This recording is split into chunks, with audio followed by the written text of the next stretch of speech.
Welcome to the 36th annual meeting of the Society for Scholarly Publishing. My name is Kent Anderson. I'm your president for a few more days. It's my pleasure to welcome you to Boston, a great American city that has inspired the world for centuries, from the Revolutionary War to the Boston Marathon to the lackluster Red Sox. We are Boston strong, and they will make a comeback. It's my pleasure to welcome you to the largest ever annual meeting of the Society for Scholarly Publishing. We have more than 940 attendees at this meeting, and based on the lines out in the hall, it's still climbing. What this means is you're going to have a great time. You're going to meet a lot of interesting people. You're going to see a lot of interesting exhibitors. They're going to have a lot of ideas. You're going to learn a lot, and it's going to be crowded. So, that's the most important point. Please get to your sessions early. Please find your seats. Please get friendly. Please be willing to rub shoulders. If this doesn't look completely full, it will be, and your meeting rooms are going to be full. So get there early, get to class early, and have a friend, okay? I want to take a moment to thank the two people and their committee who put this all together. Jocelyn Dawson and Emily Delkey, they're right here in front. They did a wonderful job for the second year in a row, so a round of applause to them.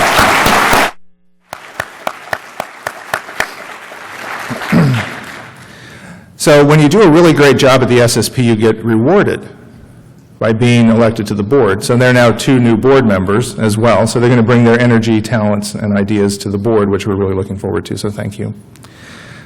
I'd like to also thank our sponsors. You'll see them acknowledged throughout the exhibit hall, throughout on the slides as they rotate between events, but especially our diamond sponsor, Aries Systems, for providing Wi-Fi access throughout the meeting space, and our gold sponsors, Adipon and Journal Guide, our silver sponsor, of course, Silver Chair, and our bronze sponsor, Temis. And I'd like to introduce the person you really want to hear talk right now, and that is Rick Joyce. Rick is the Chief Marketing Officer for the Perseus Books Group, and he's going to provide insights into how digital media is changing publishing of all sorts, and publishing in the broadest possible sense: music publishing, newspaper publishing, magazine publishing, education publishing, and academic publishing. Rick was head of strategy for ASCAP, and he was the instigator, and he's going to tell you a good deal about this, of the first ever publishing hackathon. And I think he's going to tell you about Book, the sequel. Yep. And he's a former media partner in media strategy at Accenture. So please join me in welcoming your keynote speaker for this afternoon, Rick Joyce.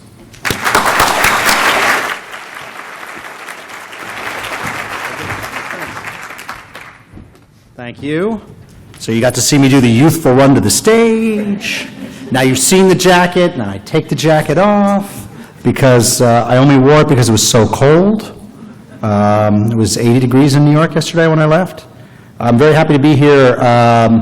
Particularly for all the reasons that Kent just mentioned, but also because my mother and grandmother grew up on East 7th Street in South Boston, 1 mile from here. And so I'm like a salmon swimming upstream to the places of my spawning. And I'm here to talk a little bit about, I said spawning, it's like 4 in the afternoon. I'm here to talk a little bit about change and innovation in the media business. I was very excited to read the agenda for this meeting with the tracks on innovation and on data and on publishing in general. I'm thankful to Emily and to Jocelyn for inviting me, and to Tarek, who I met at the first ever publishing hackathon that we did just exactly this time last year at BEA in New York.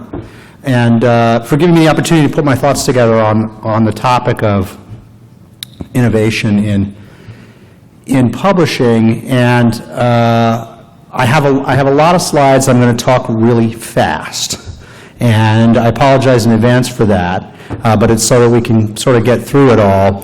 But I'm happy to make these slides available, or you may be already recording and making them available, so it's all there somehow.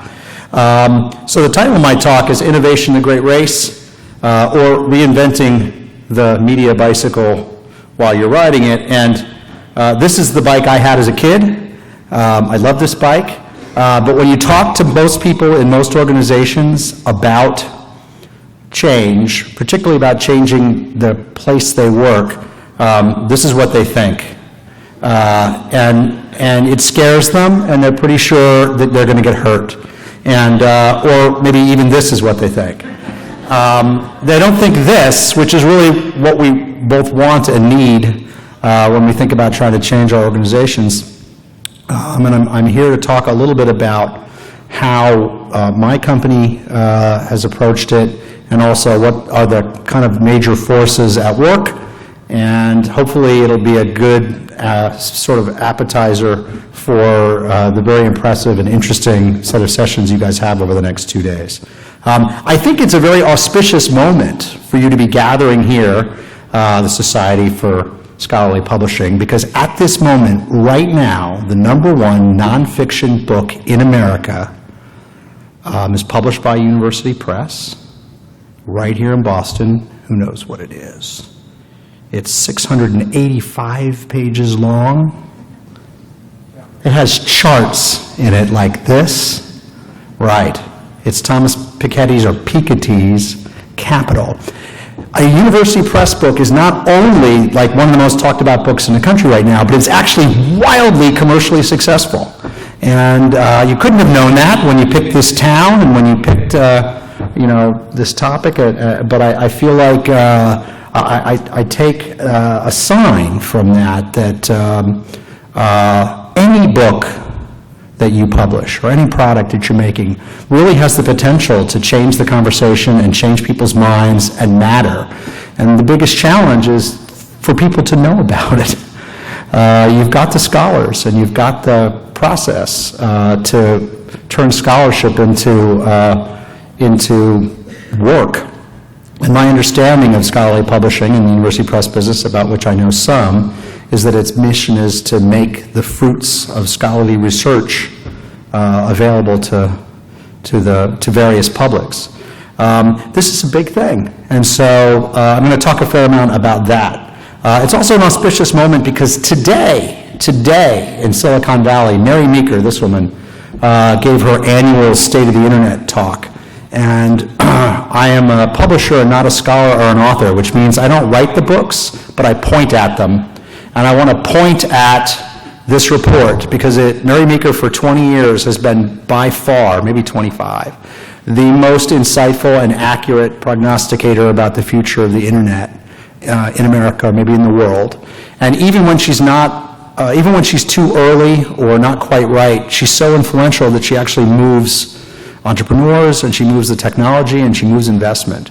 And so I wrote down the URL here. I'll tweet it out later so you don't have to write it down.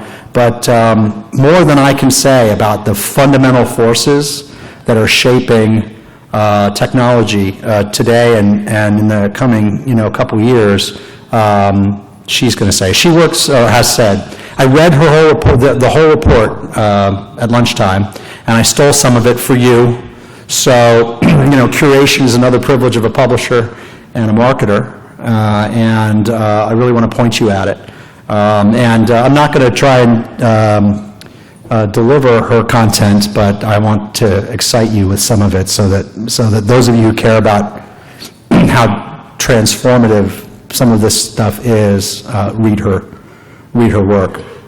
I was very excited by the topic of this conference.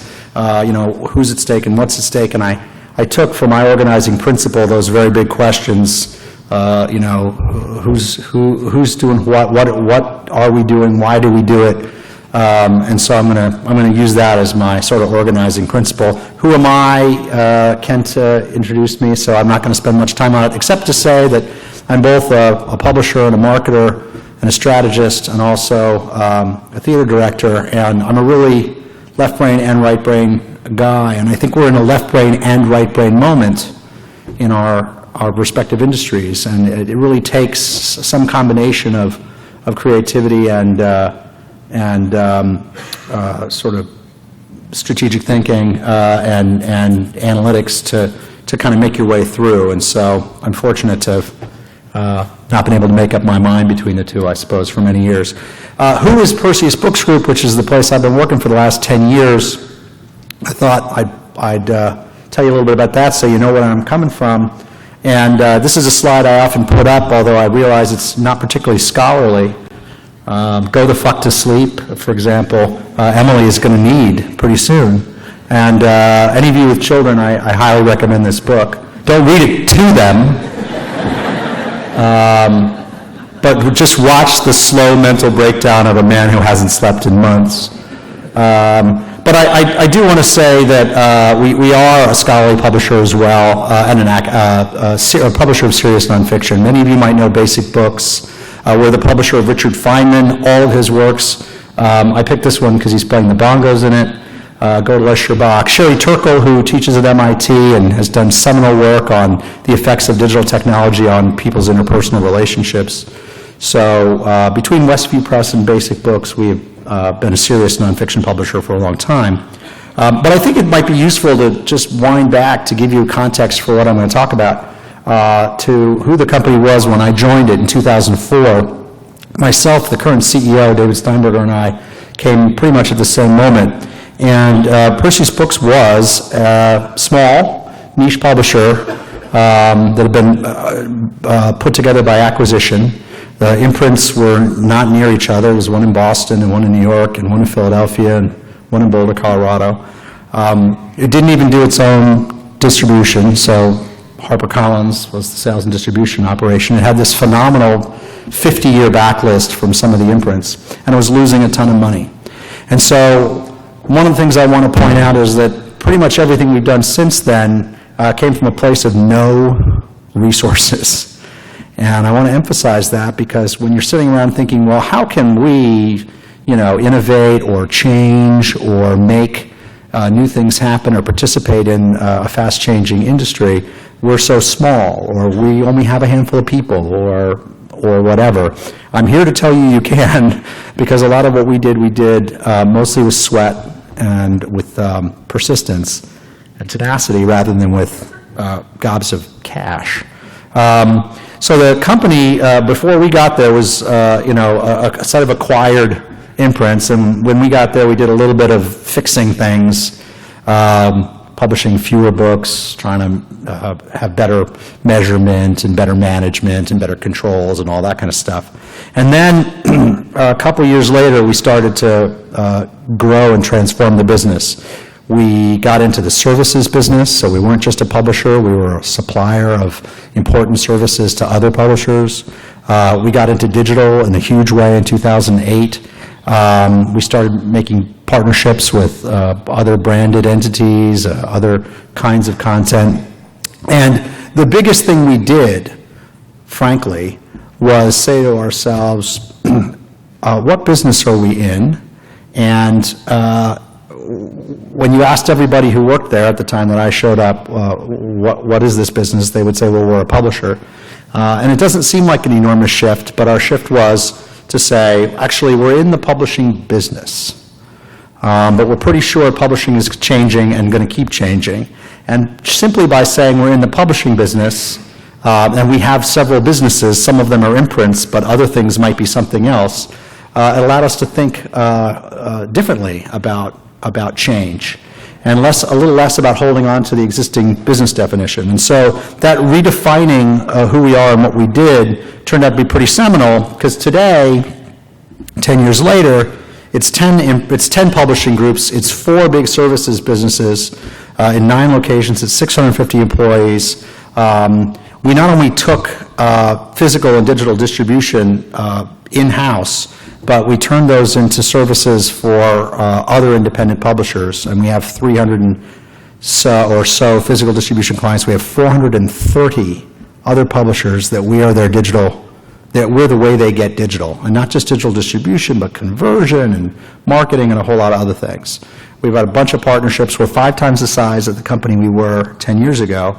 And just last week, maybe, we announced that we were happy to announce that we had been chosen by Princeton University Press and by the University of California Press as their as their distribution partner, which they had run long, and they may be here, long processes to choose new partners. So that's a big journey, and a lot of it came from that one switch, the switch of saying, you know, yes, we're a publisher, but we think of ourselves as being in the publishing business. And a lot of the folks there, they had, or everyone there, were exceptionally good at their jobs, but they had never built new businesses, and so we really had to do a lot of the stuff by bootstrap.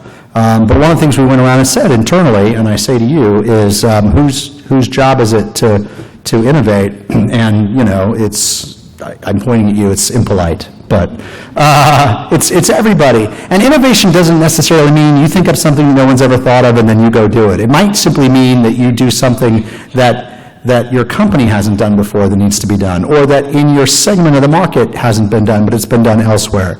And so we take a broad view of what innovation means, and we think it simply means to sort of lean into productive change. Simply deciding what to publish every year is and every season is a huge task, but it is not the only task of a company that wants to survive and thrive. You have to think, you know, what else needs to be done. So you've probably seen this list on the left, but if we were going to move from who am I and who is Perseus to why innovate, you know, you don't have to go back very far, but, you know, at the time when I joined Perseus, none of these things really existed. Yes, Facebook didn't exist, Twitter was a sound. I stole this, but then it's so much fun, I felt I had to write some of my own. Kindle was starting a fire. Borders was wasn't what Putin was ignoring. The Washington Post had a book review section, and you from Washington, there's a woman named Oprah, and she had a really big TV show, and she talked about books, and it was really important if you were a trade book publisher. There were 2,000 independent bookstores in 2004. A MOOC was, you know, a cow hiccuping. You can write these yourself. Chegg, there's a college stunt of some kind, I think.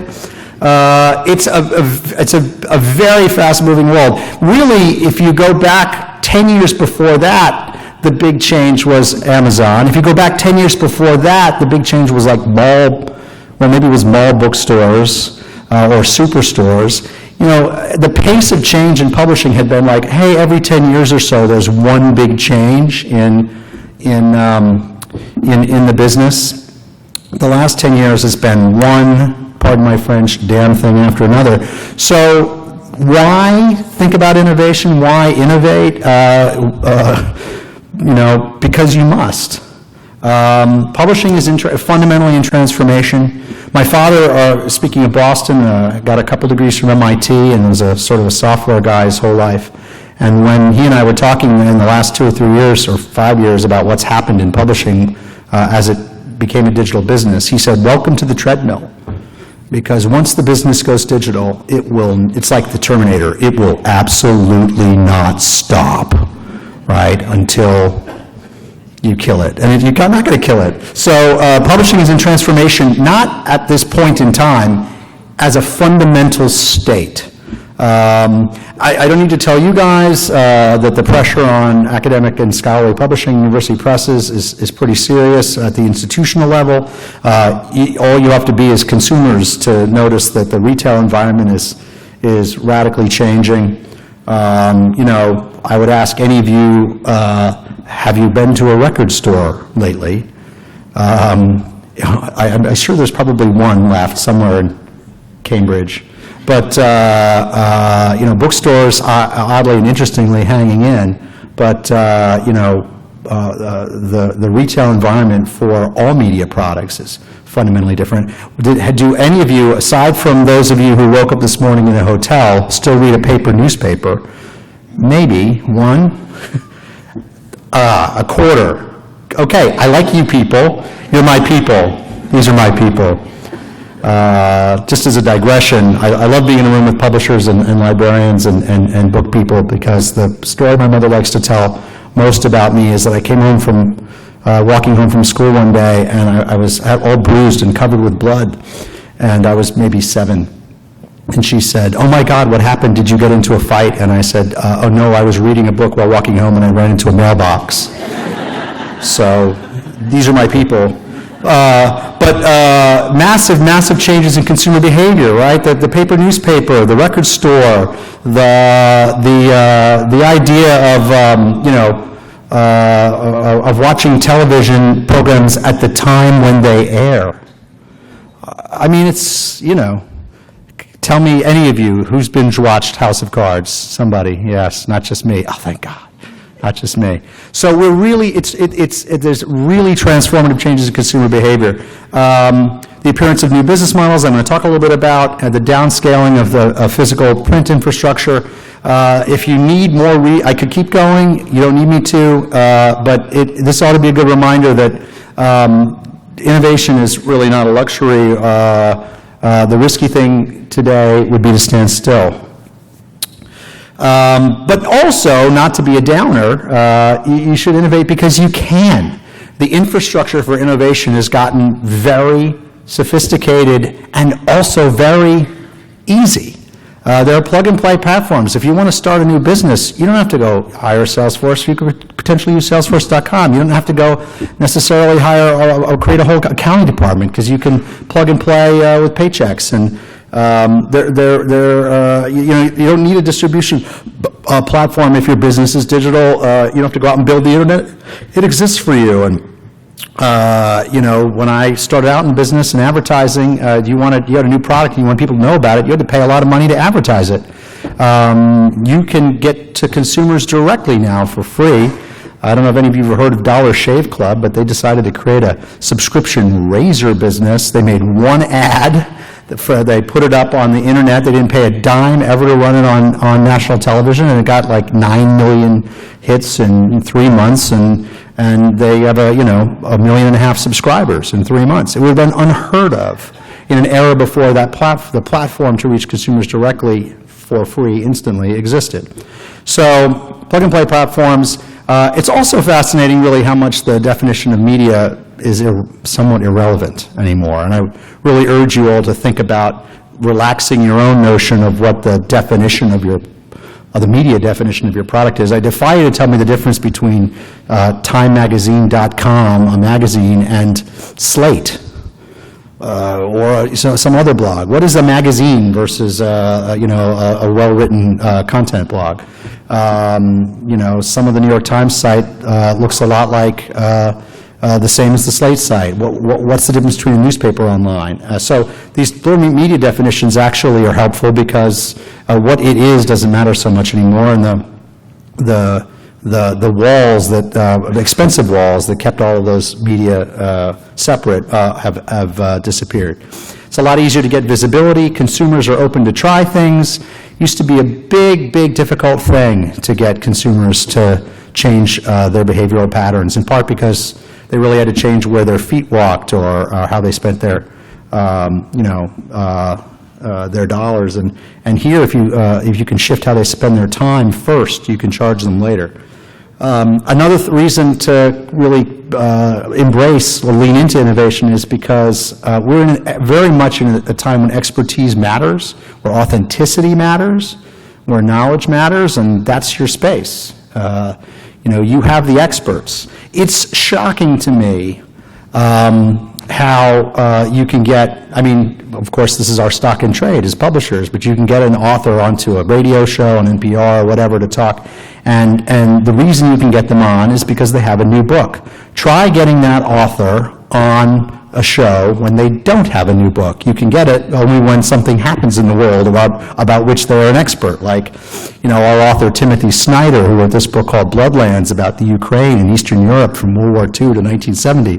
We couldn't get that guy booked to save our lives until Crimea fell, and now he's a busy guy. But the fact that he's an expert and has a book, that book, oddly, maybe it'll sell 50,000 copies. It's not a lot necessarily, or 25,000 copies. But the cultural value, the cultural leverage of being an expert, and nothing says that you've thought long and deeply about a subject more than that you've produced a work that's as substantial as a book. And so Expertise matters, content matters. And this last point, there was more money coming into the publishing business, new money, investor money, than I have seen in 25 years in the last 4 or so. The investor community has gone from thinking, I think 5 years ago, well, publishing, it's all about to get crushed like the music business was crushed by digital, to thinking, oh my gosh, there's so many interesting plays here. I just cribbed from Michael Cater in Publisher's Lunch from a week or 2 ago. This is 4 months worth of investments or acquisitions in publishing. Some of them are interesting. I mean, I think Amazon bought Comixology to extinguish it as a competitor. But maybe even Goodreads the same, which was more than 4 months ago. But this level of activity of either investment or acquisition is pretty surprising and not typical. So it's actually a time where money can be had, outside money can be had if you have a good idea. So with that as a set of kind of inside the industry or inside the media industry trends, I want to hit a couple of really big picture trends, some of which I've stolen from Mary Meeker, either from this year's report, which I read at lunchtime, or from last year or the year before's report. But it's worth reminding ourselves that we're in the midst of the largest expansion in computing power in the hands of individuals that has ever been. Smartphones and tablets are growing faster than PCs ever did. There is no single year in the history of personal computing, PCs, that even remotely resembles what happened with tablets last year, which went up 52% to 400 million units. There are 1.5 billion smartphones in use. It's about 20% of the 5 billion mobile phone market. Mark Andreessen predicts that there will be 5 billion smartphones by 2020. That puts in your pockets, in our pockets, more computing power and connectivity than has ever been possible. A lot of it, the majority of it, outside the United States. And for, again, I don't know your businesses in detail, but you have global audiences, you have international audiences for the things you publish, and those audiences have not always been the easiest to reach. That distance is being defeated by that kind of ubiquitous power. Nearly ubiquitous high-speed connectivity through a wireless broadband. The amount of internet surfing that's actually happening on the phone went from 14 to 19% this year. So about 19%, almost 20% of all internet traffic from mobile. There's an absolute tsunami of consumer content. Something like 100 million photos. 100, no, is it? 10 million photos, are uploaded to the web in some fashion every day. And never mind, status updates and blog posts and all that other kind of content. And frankly, what's interesting about that is, if you think about it, everybody is an author and a publisher now. And so the task of trying to make your content jump out gets harder. I'm not going to spend any time on wearables, drivable scannables, all of which would have seemed like science fiction 5 or 6 years ago. I've seen the Google self-driving car in person. It is stunning. My best friend from high school, a guy named Mike Cassidy, is the guy who's doing the Google Balloon Internet, which is trying to get the Internet to places that no other technology can reach. I think people thought they were kidding when they announced this 6 months ago or 10 months ago, but they're absolutely doing it. This entire set of technologies like Fitbit, which I don't know if any of you are sort of personal health data junkies, but that market is absolutely the next frontier. And the most encouraging thing in the Mary Meeker report from today is that she does a pretty good historical analysis of the total capitalization of tech companies, and it's at about 19% of the S&P 500. The peak in 2000 was 36%, so, and it's pretty stable and pretty flat, so she doesn't think we're in the middle of some tech bubble that's stock market led, so we shouldn't be in danger of getting our hopes up and putting time and energy into technologies that are, in a general sense, going to run out of cash. I want to touch 5 trends. These are mine, not hers, or some combination of the two that I think you should keep in mind as you think about what to do with your businesses that include scholarly publishing, but may include other things. We're coming from a long history of business being asset-heavy, meaning you have offices and you have stores, or you have printers, and you have an HR department, and you have physical goods like a music CD or a physical hardcover book. We come from a world in which most businesses owned their main infrastructure, in which innovation was built inside, everybody was jealously guarding their own innovative ideas and trying to keep other people from finding out about them. From a world where, especially in the media business, where most of the innovation was around product and product definition, and where the mechanics of making things and building things was the mechanics of work. And while those things are all still true, we're seeing a massive shifts in the sort of entrepreneurial culture, and also in successful consumer businesses, to asset light, meaning the consumers that you wouldn't have, we all used to have shelves and shelves and shelves of CDs or of records in our apartments, in our houses, in our lives, and yet people seem very comfortable now having a lot of their media in the cloud. Not only comfortable, but they prefer it because they can have it wherever they want at all times. I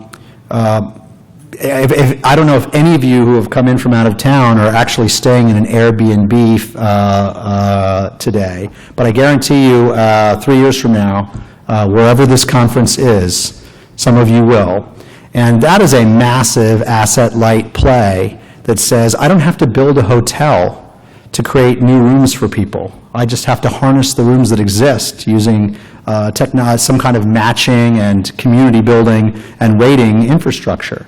And it's just Match.com for a place to stay. That's asset light. That's shared infrastructure.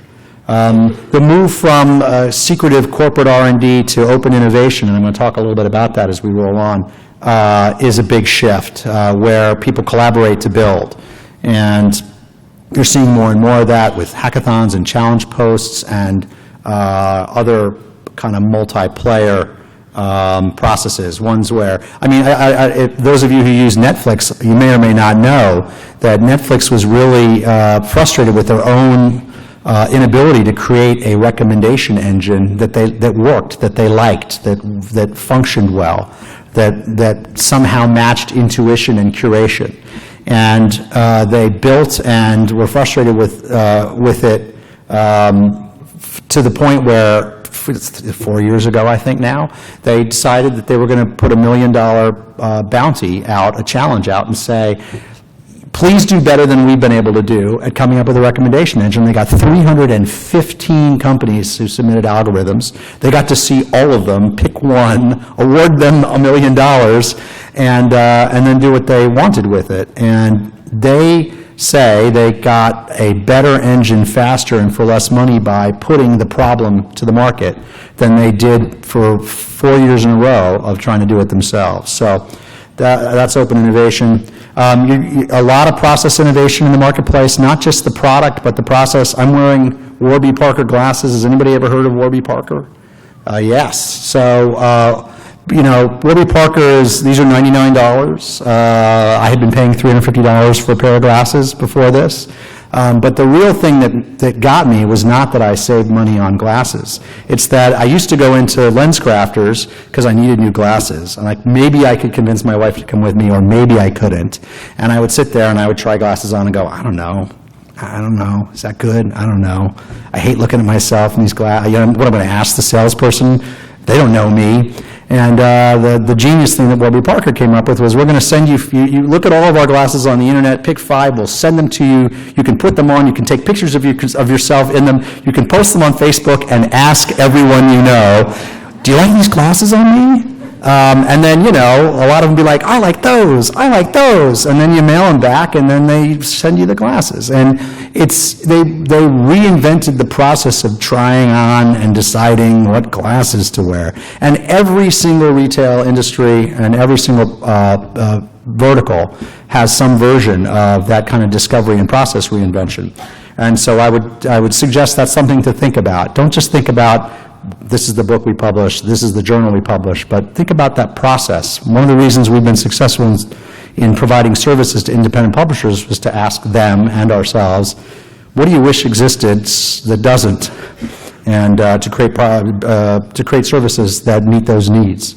And gamification, which I'm not going to talk about in great detail, but those of you who are Fitbit wearers, those of you who, care about points on OpenTable or in any of your airlines, all of that is just a gamification. It's a, point keeping track of, competing with other people. Foursquare is a fundamental force that has absolutely changes consumer behavior and creates opportunities.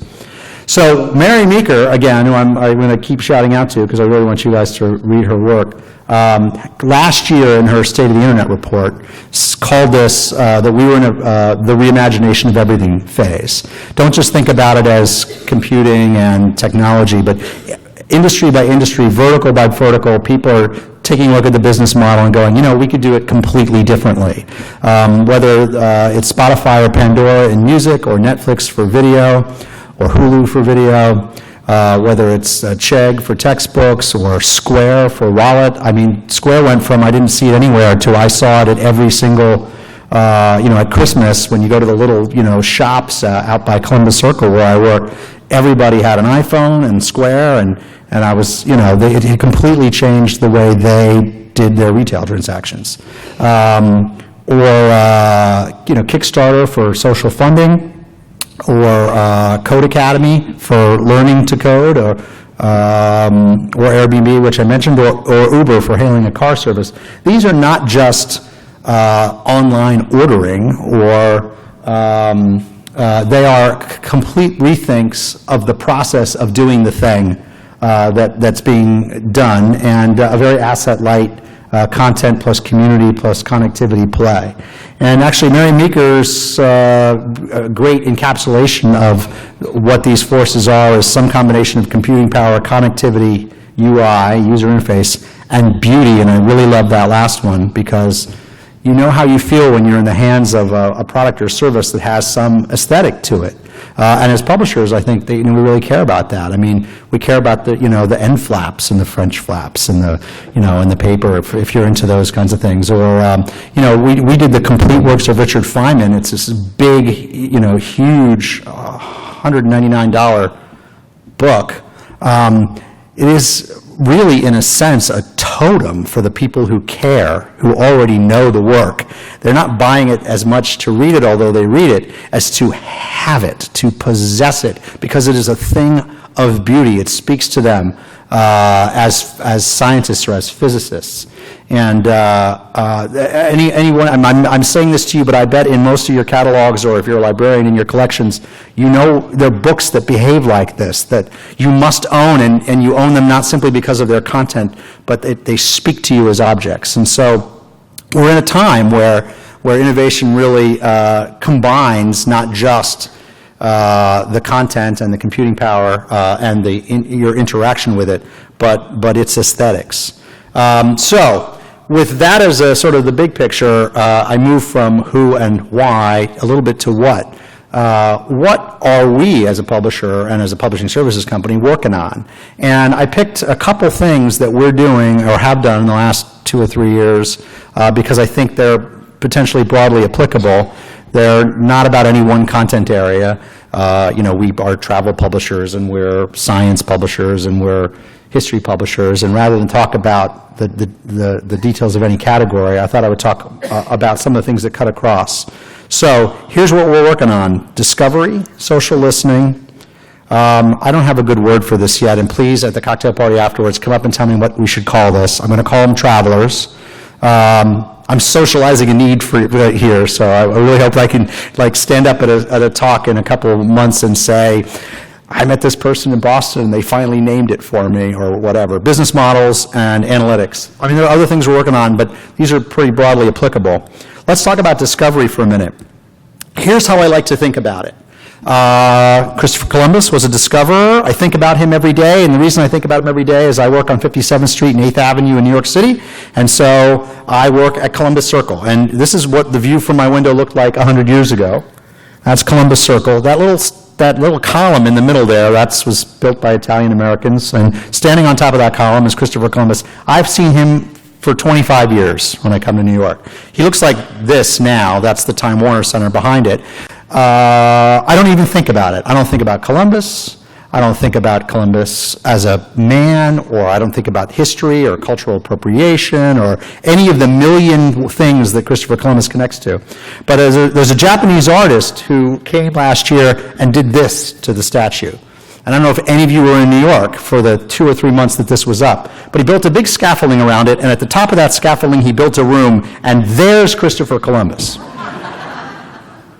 And it was free, and you had to make a reservation, and the reservations were hard to get, and everyone wanted to go to this room.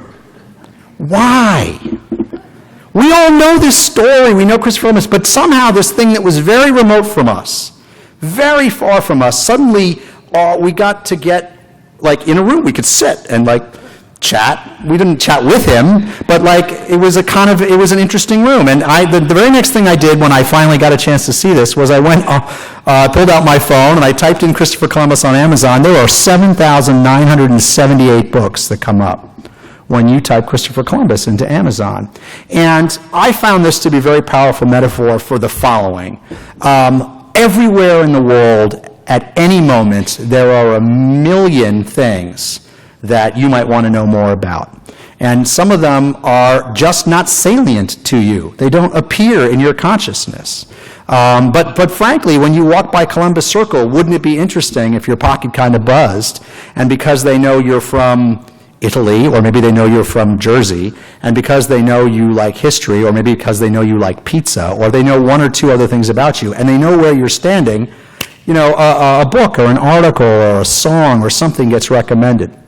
So I think that it was fascinating to me how much people cared about you know, getting in a room with Christopher Columbus, because someone built essentially the infrastructure to make it closer to them, to bring it closer to them. And if this is not too much of a stretch, the infrastructure to get you closer is metadata. Yeah? That's the thing. That's the aha I had, which is, if the metadata were better and more ubiquitous and more updated and maybe sensitive to context or sensitive to knowing some stuff about me, all of a sudden, you know, things would surface to my consciousness. Not just that which has gotten booked by, you know, Jon Stewart as a guest on his show, and not just the article or the book that the New York Times book review decides to feature, but, you know, the world and context. And so I started ruminating on discovery, and I thought, God, we should get a lot better at this. I don't know what to study or who to hire or what vendor to go to say, how do we do for book discovery what this Japanese artist, and he goes all around the world and gets people closer to public works of art like this. How do we do for books what he did? And this is what I came up with. I don't have an answer, so I need to convene a party for which discovery is the topic. And I looked around to see if anybody was doing it, and I knew there had been hackathons all over the world on various topics, and I was surprised to find that no one had done one for publishing, and then that meant that I had to do one, because I had a burning question, which is, you know, can discovery be reinvented in an era of computing in my pocket that knows where I'm standing and knows me, and the corpus of books? And so it was a year and a half ago. We decided to do this in January of 2013, and it took place exactly a year ago this week. We ran a publishing hackathon, and I'm going to give you just a flavor of it, if this works, by hitting this. Maybe it'll work. Yeah. How does a book, which is often a thoughtful, long, and quiet object, get discovered? Digital is great for hunters, not so great for gatherers. If you know what you want, it's very easy to find it. That's a solved problem. Negative side of the problem for the person who doesn't know what they want to read next. And that's what we're here working on today. So we're bringing together the most innovative people, not only from within the book publishing industry, but the great technology developers out there from across New York City. As if by magic, can you make Coverless to solve book discovery. A virtual bookstore. Image-based. Find a good book to read while you're traveling. An app for romance novel readers to find books based on how much steam they want in them. An app that will let you use your location to discover literature. A platform that will allow people to discover books and at the same time discover each other and most importantly themselves. as if by magic, can you make the right book appear at the right moment in front of someone? The finalists from here are going to be competing at Whoop. Connectivity. So you get the idea. So we convened this hackathon. We never done one before. We made this subject book discovery. We had 200 plus people show up. Tarek was there. He and his team was a finalist. If you know him, you should ask him about it. We got down to 6 finalists, and then those finalists had 2 weeks to sort of sharpen up their demo and their idea. And then at Book Expo, they pitched their discovery ideas to a set of judges that included Alexis Ohanian, who founded Reddit, Randy Zuckerberg, the first marketing director for Facebook, go figure, the sister of Mark Zuckerberg, Doug Rushkoff, one of the founders of Code Academy, venture capitalist, the head of the literary department from William Morris, the CEO of my company, because I had to give him something to do. And the discovery ideas that sort of made it to the final were really interesting. They were things like book recommendations that were location sensitive, book recommendations that surfaced books based on your opting into letting the recommendation engine know your browser history. Book recommendations that had to do with finding books, fiction books you hadn't read, based on sort of the way the characters in various books resemble each other or relate to each other, kind of a character DNA, and many other things. And I'll tell you, in doing that hackathon, and the reason we did it is because we learned a lot. And I'm going to tell you what we learned, if I can find the page.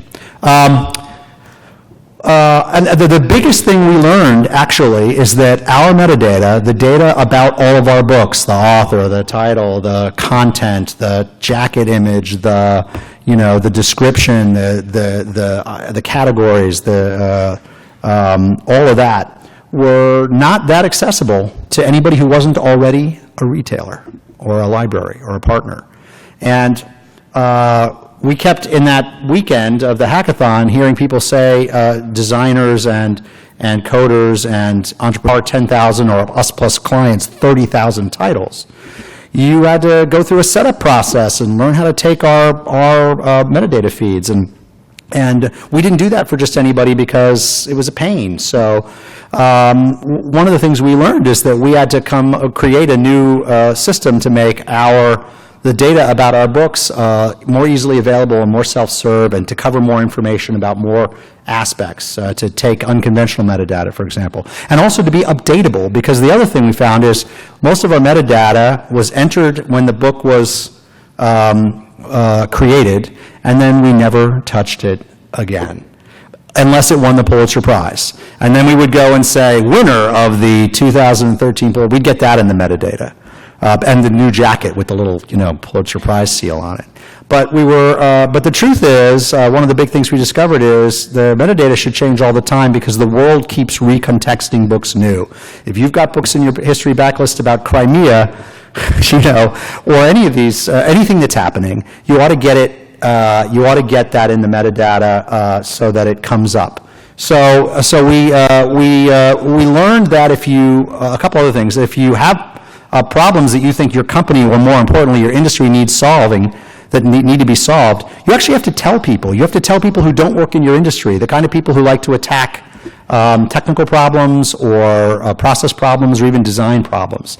And so one of the things we learned in this hackathon was to socialize the things we need. We also learned that experimenting stuff around stuff generally beats studying it.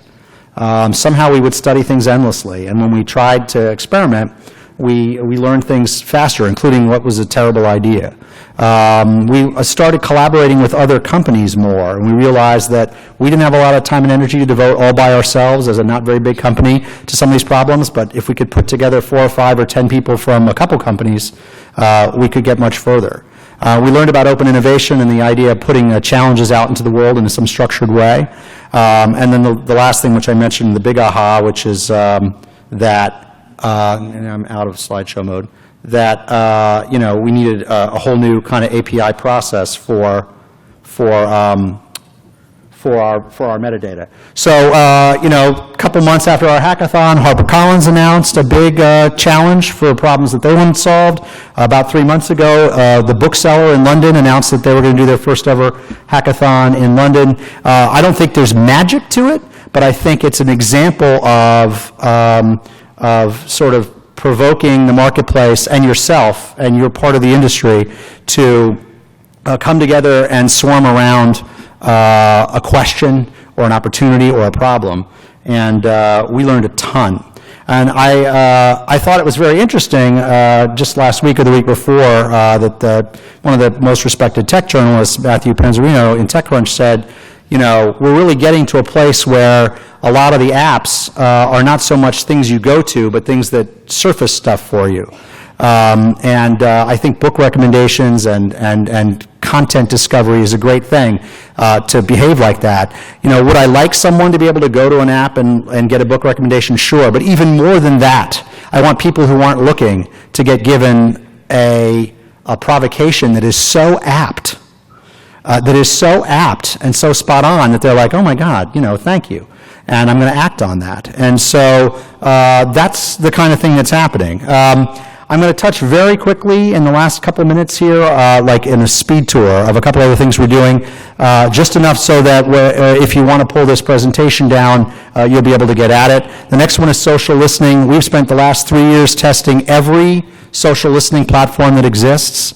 We've settled on one that we like called Foresight by Crimson Hexagon. Crimson Hexagon is a Harvard University spinoff. It's a bunch of Harvard University data scientists, so it's a yay Boston. And the reason we've been going at this is because we think, for the same reason I've been talking about the hackathon and discovery, that the world is full of people that would read your books if only they knew about them. And the best way to get them to know about them isn't to spam out a lot of marketing or a lot of publicity. It's actually to try and find conversations that are already going on about the topics that your books or your articles or your journals contain, and in a sort of an elegant and organic and apropos way, getting that content into the conversation. In order to do that, you need an analytic and research tool that allows you to parse that conversation.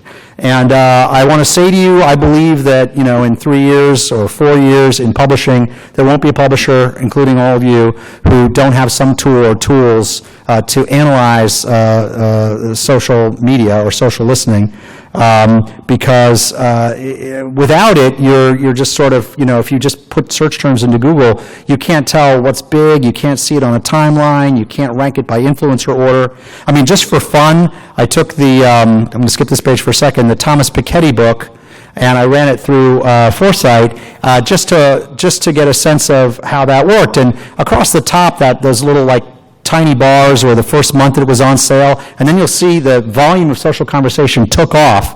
And one of the things we could use this for in like a half an hour was to figure out who were the people that started talking about this book in March, and how did it cross from there to Krugman, and then from Krugman to everyone. Because I have other books like this 685 page translated from the French economics tome, and I want to know who are the folks that sort of bridged that conversation. And, a lot of these names on here, Tom Watson, Doug Henwood, Mehdi Hassan, they were not familiar to me, but they're sort of economics bloggers and various folk.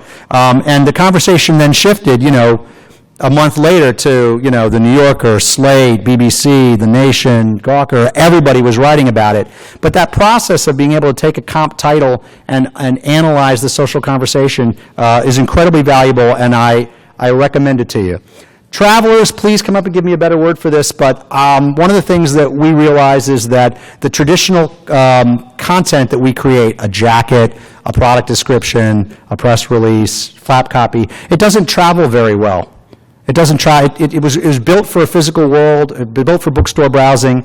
It is not necessarily built for sharing. And we spend a lot of time starting to try and think about, for every book and for every category, what kinds of things get noticed, what gets shared, what gets opened, and the same answers, not the same answers everywhere come up, but the things like images, and not jacket images, which are too commercial, but images, design, good design or any design, strong emotions, humor, things where you ask people to take action. I'm not going to dive down deeply into it, but I want to give you 3 or 4 examples. Skinny Bitch is a book we published 8 years ago. It was turned down by every other publisher. We paid almost no money for it because it's the most restrictive diet book ever, and also very profane.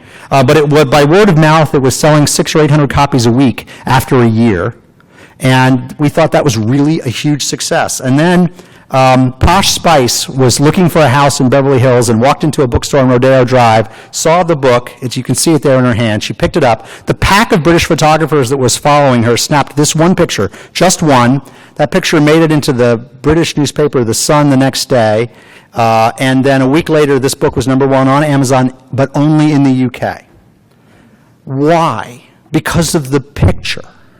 Now, we didn't make the picture happen, but we had this picture, and we had this story. So then my CEO called the New York Times and said, this is an interesting story. Posh Spice, who is, let's face it, a skinny bitch, and she was laughing at herself. I'm only saying it because she said it. I can't, I'm a skinny bitch. She held up the book, and she was like, right? And then she literally was asked for a quote a week later, and she goes, I've never read a book. But I liked the cover. And I just want to say to you, and this book then went to #1 on the New York Times bestseller list, and it stayed on the New York Times bestseller list for 3 years. My point is, there were a lot of people who turned out were interested in this book. They had just never seen it, and they didn't see it until a picture, not the cover, surfaced it in their consciousness. And so I give you that. I don't know if any of you have been following Boko Haram and the girls who were kidnapped in Nigeria, or this hashtag, Bring Back Our Girls. If you do the research on Twitter, you can see all the influencers and the place this hashtag has gone. But what's much more interesting to me is that this version of the hashtag is the one that traveled best. It's just the hashtag, but it's more than that. It's a picture, and it carries interesting information. It says who's behind it. You see a lot of this online nowadays. I'll give you one more. Oh, that's Capital. I don't know why that's there. Oh, Capital. So Capital, which is broken out huge, it's not that easy to explain its fundamental premise, but you'll notice there's been a whole lot of articles, explainer articles, trying to explain the fundamental premises of Capital, and this little blackboard chart is one of the best traveled graphics on Twitter, which is just the returns to growth or income never really grow, and the returns to capital do, and that's the fundamental premise of the book. And it's just an easy way to get the conversation started, images. And so I say to you, it's because I've been working on this with my company, and it's hard. We've all got to think more about what assets travel, and whether in our process of building our books and our products and our services, are we also creating those things that capture some essence of the subject, even if it's just words on a piece of paper. Mary Meeker will tell you that the platforms, Twitter, Pinterest, Instagram, Vine, Snapchat, etc., that have a visual component are the ones that are growing the fastest. So, and finally, anything which asks you to take action. We had a diet book called The Lean. We built a set of badges. The badges were for if you were trying to lose weight and be healthier, you could post every day on Pinterest or Facebook and say, oh, today I'm trying to do this. And the people who are in your feed, in your social graph, could support you. If you're trying to quit smoking or lose weight, one of the things you have to do is tell people. So enabling people to enable you is an action that can be taken. If any of you have followed what happened in Santa Barbara this week, there's a hashtag #YesAllWomen. That hashtag and the conversation is incredibly important. But the assets that are traveling best are visualizations that ask you to do something. When you ask people to do something, that stuff travels. So think about in your own publishing, what are you asking people to do? And keep this fact in mind, the average article, it could be an article about your book, reaches half of all the people it's ever going to reach in 6 to 9 hours, depending on the platform. So those are the kinds of things that we've focused on innovating around. We also have spent a lot of time on business models. I don't want to talk about any of the business models except to say to you, experiment with them, even the ones that frighten you. If you don't experiment with the ones that frighten you, you can't figure out how to live in a world in which they might be a fixture. So even though we weren't crazy about subscription models for publishing, we have pilots with Oyster and with Scribd and with soon to be Entitled. And I think that way we can say to our own publishers or our clients and ourselves, we like this one because, or we only like this one if, or maybe only for these kinds of books. It pays not to be heel dragger on some of this stuff. On analytics, I'm a big fan of big data. This is the list of stuff that we've got active projects on, including metadata optimization or scraping prices. Again, I think some of these things are really raw pilots. The reason to do them is not so much because at the end of the pilot you go, that's it, I know exactly what to do. Sometimes you go, that's not ready for prime time yet. Okay. And then instead of kicking yourself like, oh, we really should be doing something on price scraping, or we really should be doing something on piracy scanning, you did it there, and you could prove to yourself that you can wait another 6 months or a year. That's actually a relief. It's like having some kind of thing that's bothering you, and you think, I should really go to the doctor. It's probably nothing. But you don't sleep well because you're worried about it. So then you go to the doctor, and he goes, it's nothing. And then you sleep better. I think one of the reasons to pilot some of this stuff is so that you can say, we've experimented with it, we've looked at it. Just to get down to the end, there are lots of different models for innovation. I'm a fan of the ones at the bottom of this list. The doing it all yourself or hiring someone to do the development for you or the innovation for you is expensive and long. Think about finding partners and finding collaborators and going at it fast and light. Just as an example, in the last 24 months, these are the pilots we've run, and we're not that big a company. Here are my recommendations, my last two slides. If you want to innovate, I recommend a couple things. You're doing the thing you're doing today, right now. Get out of your own office. Get out of the building.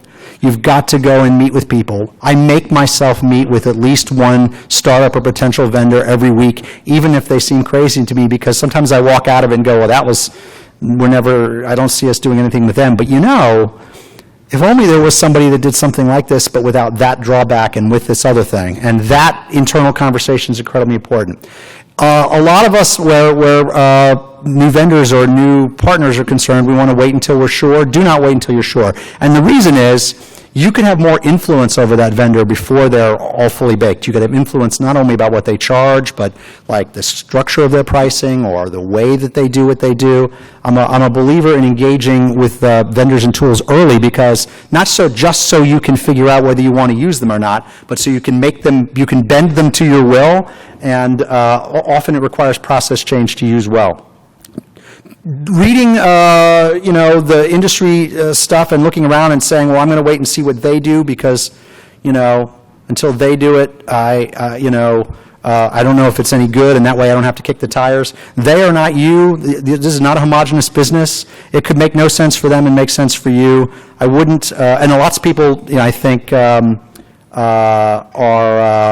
there can be a number of right answers on new stuff. And I would say the last thing on my recommendations is consider services. Don't just consider products.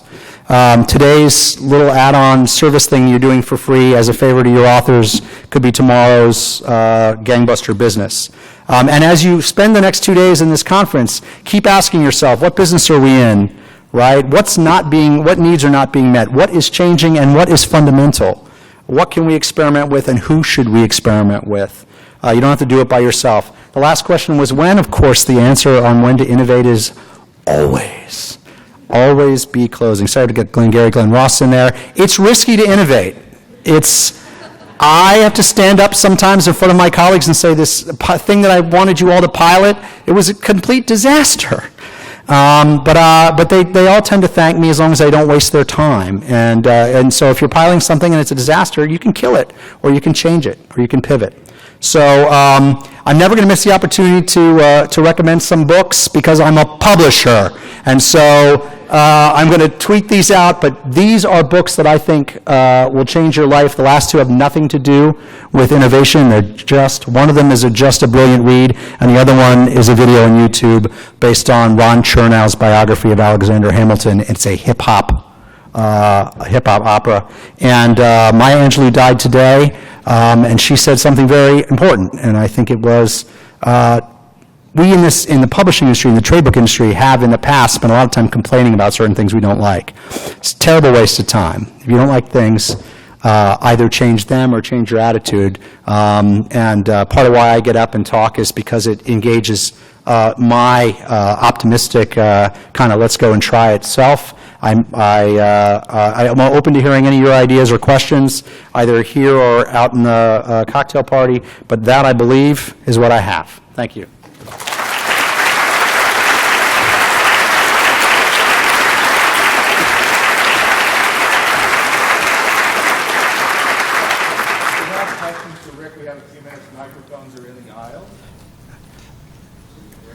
Anything at all or nothing, that's fine. You can get me out. Yes, sir.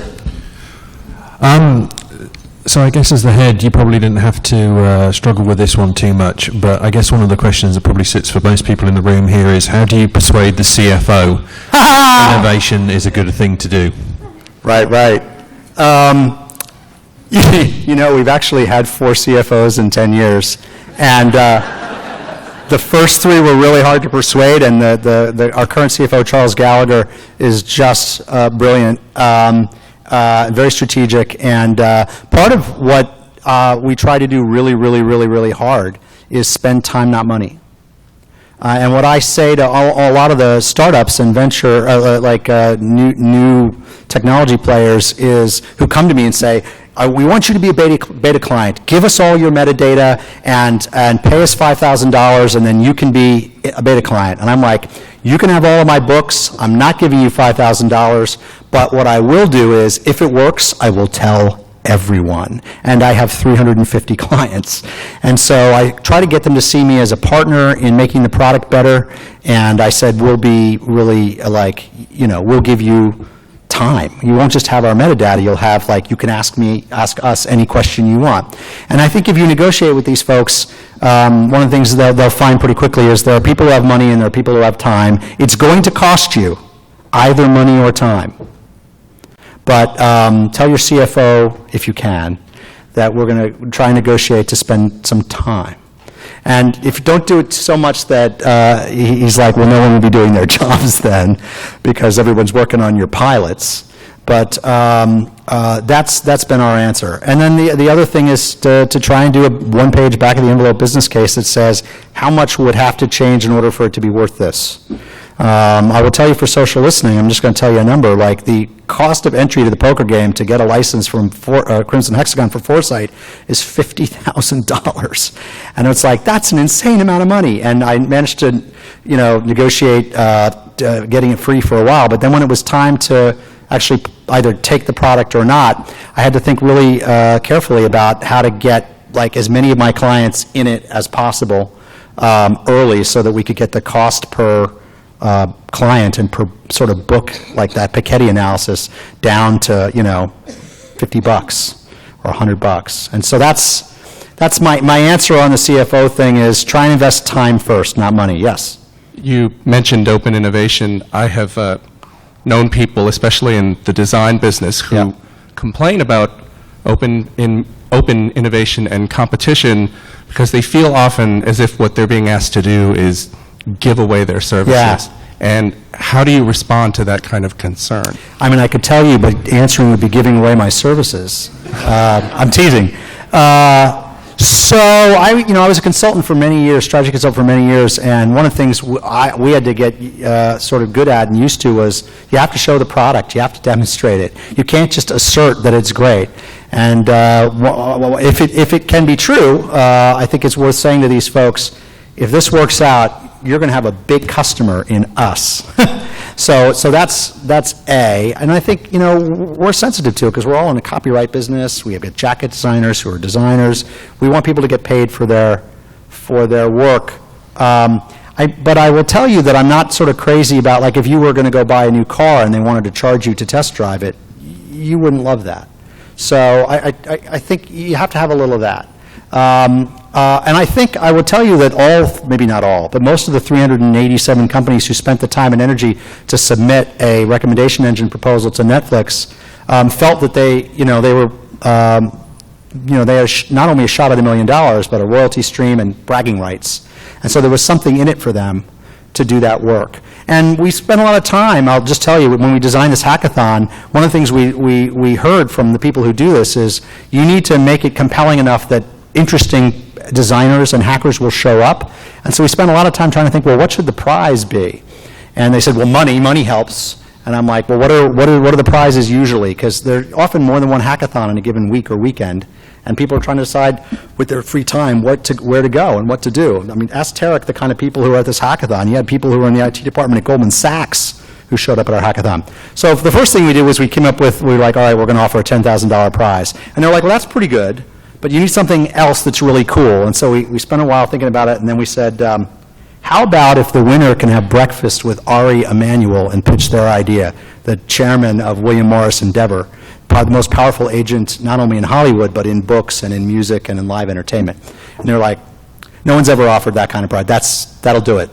And I think that's part of how we got the kind of participation we got, which was we tried to give something of value in exchange for work, which wasn't necessarily money. Anything else? Happy to take any more questions or leave you to the bar. Thank you. Thanks a lot.